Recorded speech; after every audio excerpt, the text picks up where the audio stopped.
Right then, 10 and 2s. This is the competitive style of swinging, and we're going to do a quick breakdown now. There's plenty of videos out there for an in-depth breakdown, and I'm sure I'll cover it one day, but for now, just a quick one.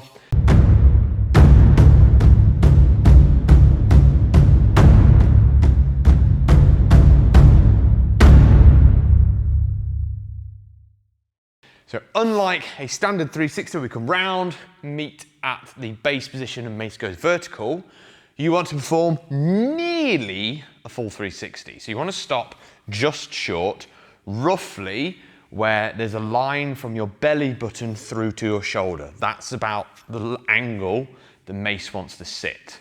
Now, this will involve having to swing back the other way, so you're not going to do lead finger on this one. The trick is to make this position as quick and as short as possible. You will feel from this position, the mace wants to start swinging back down. And you let it. You let it drop back down.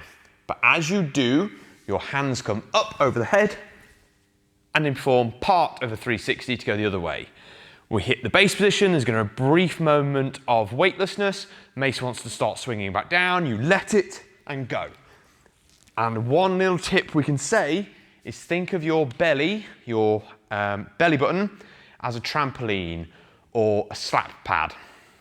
So you want to bounce from this bottom position. So as we come round, we bounce back up, bounce back up, bounce back up, and make that brief pause as brief as possible. The swing can be relatively slow, but the bounce needs to be really quick to minimize that time of weightlessness.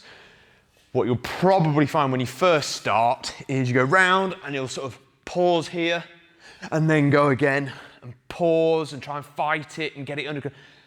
It's not about fighting it, it's about letting it happen on the 10 and 2. There can be some times where you find that the mace, you find you need to fight this position. That might be something more to do with your swing path. If you might be pulling in front and you have to wrench the mace back to get it going again. That's because you're pulling from back to front, not side to side. And that is where some of the other videos come in of teaching you the bar path. Things like the dagger 360 are probably something good to look at there to fix any bar path if there is a problem.